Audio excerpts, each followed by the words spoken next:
অবৈধ অভিবাসী তাড়ানো নিয়ে ট্রাম্পের হুঁশিয়ারি, আতঙ্কে কাগজপত্রহীনরা। বাংলাদেশিদের দুশ্চিন্তার কারণ নেই বললেন অ্যাটর্নি। আন্তর্জাতিক হিফজুল কোরআন প্রতিযোগিতায় বাংলাদেশের বাজিমাত, 3 গ্রুপের মধ্যে প্রথম হয়েছে হাফেজ আনাস। এবং ইউক্রেন রাশিয়ার যুদ্ধে 1000 দিন পূর্তি, যুদ্ধে কে জিতবে 2025 সালে নির্ধারণ হবে, মন্তব্য জেলেনস্কির। 20 জানুয়ারি শপথ গ্রহণের পরই জরুরি অবস্থা জারি করে দেশ থেকে অবৈধ অভিবাসী তাড়ানোর কার্যক্রম শুরু করবেন প্রেসিডেন্ট ডোনাল্ড ট্রাম্প। সোমবার ট্রুথ সোশ্যালে এমন অভিপ্রায় ব্যক্ত করেছেন তিনি।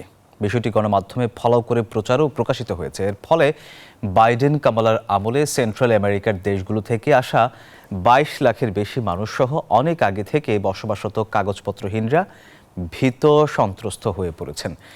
এমন প্রায় 1.25 কোটি অভিবাসীর মধ্যে 1 লাখের বেশি বাংলাদেশি থাকলেও তাদের দুশ্চিন্তার কারণ নেই বলে জানিয়েছেন ইমিগ্রেশন অ্যাটর্নিরা।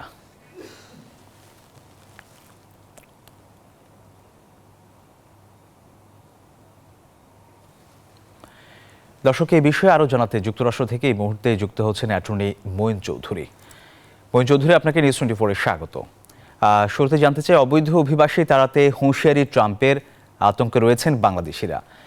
এই বিষয়ে আপনি কি বলবেন? সেই সাথে আসলে কি আতঙ্কিত হওয়ার কোনো কারণ আছে কিনা?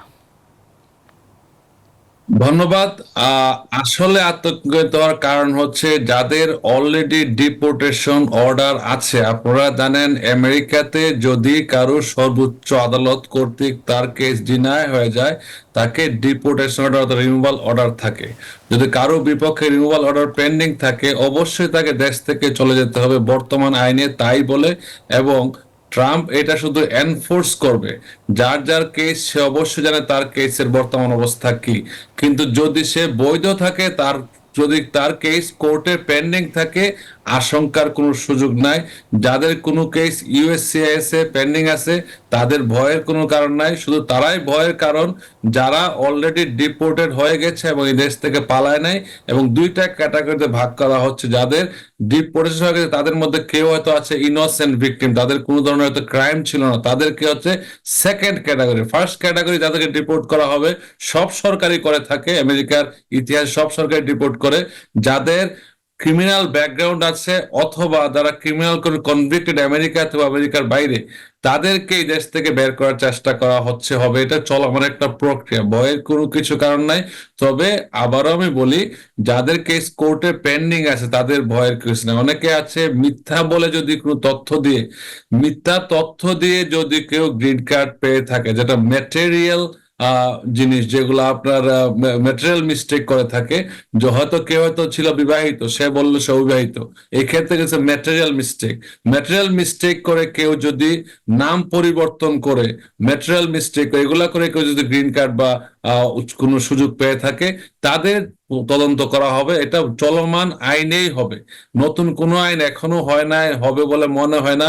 আমি সবসময় বলে থাকি, যেই পরিমাণ লোক আমেরিকাতে অলরেডি ডিপোর্টেশন অর্ডার নিয়ে আমেরিকায় বসবাস করছে, তাদেরকে বের করতে হলেও ডোনাল্ড ট্রাম্পের 5 বছর সময় চলে যাবে। কেন ডিপোর্ট হয় একটু সময় নিয়ে বলছি। অনেকেই ধরেন বর্ডার ক্রস করে আমেরিকায় আসে, তারা করে কি, হয়তো তারা কোর্টে বুঝে না যে তাদের কোর্টে যেতে হবে, তাদের কেস অলরেডি পেন্ডিং, অলরেডি তাদের ইন অ্যাবসেন্স ডিপোর্টেশন হয়ে যায়, তাদেরকে কিন্তু সরকার খুঁজছে। এটাকে বলে ফিউজিটিভ ইউনিট, সব সময় তাদের কাজ করে যাচ্ছে। যারা ডিপোর্টেড হয়ে গেছে, রিমুভাল প্রসিডিং, তাদেরকে খোঁজার চেষ্টা করে, তাদেরকে দেশ থেকে বের করে। এটা কিন্তু চলমান একটা প্রক্রিয়া। এটা কিন্তু ডোনাল্ড ট্রাম্প নতুন করে কিছুই করে না, কিন্তু আমরা ট্রাম্পের আতঙ্কে সবাই ভয় পাই। এই ভয়টা থেকে বের হয়ে আসতে হবে। যদি কারো কোনো কেস আনডকুমেন্টেড থাকে, যারা ধরে এদেশে এসেছে ও বৈধভাবে আসার পরে হয়তো তারা আনডকুমেন্টেড হয়ে গেছে, তাদের ভিসার মেয়াদ শেষ, তাদের কোনো না কিছু কোনো কেস যদি ফাইল করে, তখন তাদেরকে আর বের করার সুযোগ নেই। কিন্তু তারা যদি কিছুই না করে আনডকুমেন্টেড থেকে যায়, এক্সপায়ার্ড ভিসা, তাদেরকে হয়তো ধরতে পারে। স্টুডেন্ট ভিসা যারা আসছে, তারা যদি স্টুডেন্ট না থেকে অন্যভাবে কিছু করে, কেস পেন্ডিং থাকলে ফাইন। যদি অন্য কোনো কেস পেন্ডিং না থাকে, সে যদি ওইভাবেই চলতে থাকে, তাকে হয়তো আইস পিকড আপ করবে, আইসের ডাটাবেস থেকে ইমিগ্রেশন, কাস্টমস, এনফোর্সমেন্ট, বিশ্বের সব দেশে আসে, ওইগুলা তারা তাদের মতো করে তদারকি করবে এবং তাদের মতো ইনভেস্টিগেট করবে। মঈন চৌধুরী, আপনাকে অসংখ্য ধন্যবাদ আমাদের সাথে যুক্ত হবার জন্য। কুয়েতে অনুষ্ঠিত ১৩তম আন্তর্জাতিক হিফজুল কোরআন প্রতিযোগিতায় প্রথম হয়েছেন বাংলাদেশের হাফেজ আনাস মাহফুজ। ৮ থেকে ১২ বছরের ছিগারুল হুফাজ শিশু হাফেজদের গ্রুপে প্রথম স্থান অর্জন করেন তিনি। এই প্রতিযোগিতায় কেরাত গ্রুপে তৃতীয় স্থান অর্জন করেছেন বাংলাদেশের উদীয়মান কারি আবু জর গিফারি।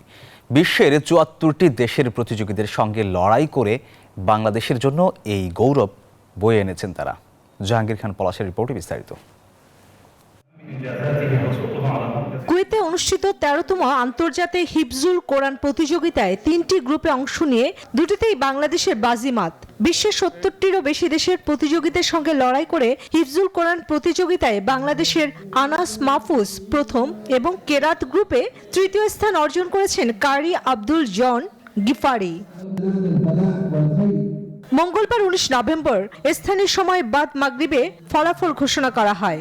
শ্রেষ্ঠত্ব অর্জন করা হাফেজ আনাস মাহফুজের গ্রামের বাড়ি গোপালগঞ্জ জেলায়। এর আগে তিনি জাতীয় হিফজুল কোরআন প্রতিযোগিতায় ২০২৩ পিএইচপি কোরআনের আলোয় তৃতীয় স্থান অধিকার করেন।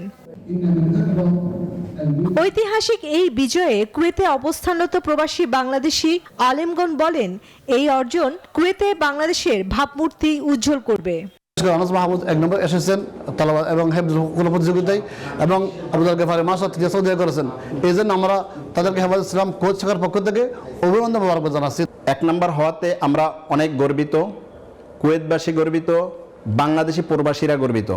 ১৪ নভেম্বর কুয়েতের ধর্ম মন্ত্রণালয় আয়োজিত ১৩তম বিশ্ব কোরআন প্রতিযোগিতা শুরু হয়। এতে অংশ নিয়েছিলেন বাংলাদেশের বিশ্বজয়ী হাফেজ সালে আহমেদ তাকরিম, হাফেজ আনাস মাহফুজ এবং কারি আব্দুল জর গিফারি। কুয়েতের ক্রাউন প্লাজায় ৩টি ভিন্ন ভিন্ন গ্রুপে অনুষ্ঠিত হয়েছে এই প্রতিযোগিতা। Desk report, news 24। লেবানন বিএনপির কেন্দ্রীয় কমিটি গঠনে নানা অনিয়ম হয়েছে বলে অভিযোগ উঠেছে। এই সিদ্ধান্ত বাতিলের দাবি জানিয়েছেন লেবানন বিএনপির আহ্বায়ক কমিটির নেতারা। রোববার লেবাননের দাউরায় অনুষ্ঠিত সংবাদ সম্মেলনে এই দাবি উত্থাপন করেন আহ্বায়ক কমিটির সদস্য সচিব শিহাব উদ্দিন। সভায় সদস্য নির্বাচনের স্বাক্ষর জালিয়াতির অভিযোগ তুলেন কমিটির অন্যান্য সদস্যরা। এই কমিটি বাতিল করে পুনরায় নির্বাচনের দাবি জানানো হয়। সম্মেলনে উপস্থিত ছিলেন জাহিদ সরকার, আসাদুল কবির, রফিকুল ইসলাম, এসকে শারফিন, বিল্লাল হোসেন, তুষার সহ সংগঠনের বহু সদস্য এবং সাংবাদিকরা। বহির্বিশ্বের কোনো কমিটি অনুমোদনের পূর্বে সে দেশের দায়িত্বপ্রাপ্ত আন্তর্জাতিক বিষয়ের সম্পাদক সফর করবেন। উক্ত রিপোর্ট কেন্দ্রীয় বিএনপিতে জমা করার নির্দেশনা থাকলেও এই লেবাননে গত ২০১৯ সাল থেকে আজ পর্যন্ত কোনো আন্তর্জাতিক বিষয়ক সম্পাদক এদের সফর করেন নাই, আর আমাদের কোনো নেতাকর্মীদের সাথে কোনো সমন্বয় করেননি, কোনো ফোনেও কথা বলেন নাই। প্রকৃত জাতীয়তাবাদী আদর্শ কর্মী নিয়ে সম্মেলনের মাধ্যমে বিএনপি লেবানন শাখার পূর্ণাঙ্গ কমিটির অনুমোদন দেওয়ার জোর দাবি করছে। ডিএসই প্রফেশনাল পাওয়ার টুলস কোম্পানির পণ্য বিক্রি করে বছর সেরা বিক্রেতা হিসেবে সম্মাননা পেয়েছে প্রবাসী বাংলাদেশের প্রতিষ্ঠান কোঅপারেশন। ১৬ নভেম্বর বুলেভার্ড মাল্টিপারপাস হলে এক অনারম্বর অনুষ্ঠানে ডিএসই প্রফেশনাল পাওয়ার টুলস কোম্পানির পণ্য কুয়েতে বিক্রয় এজেন্ট, শ্রেষ্ঠ বিক্রেতা প্রতিষ্ঠান এবং ব্যক্তিদের মাঝে পুরস্কার বিতরণ করা হয়। কোঅপারেশনের প্রতিষ্ঠাতা হুমায়ুন আলী সেরা বিক্রেতা হিসেবে সম্মাননা গ্রহণ করেন। অনুষ্ঠানে কোম্পানির কর্মকর্তা কর্মচারী সহ স্থানীয় নাগরিক এবং ভারত, পাকিস্তান, মিশর সহ বিভিন্ন দেশের সহস্রাধিক অতিথি উপস্থিত ছিলেন। শেষে ছিল মনোজ্ঞ সাংস্কৃতিক অনুষ্ঠান।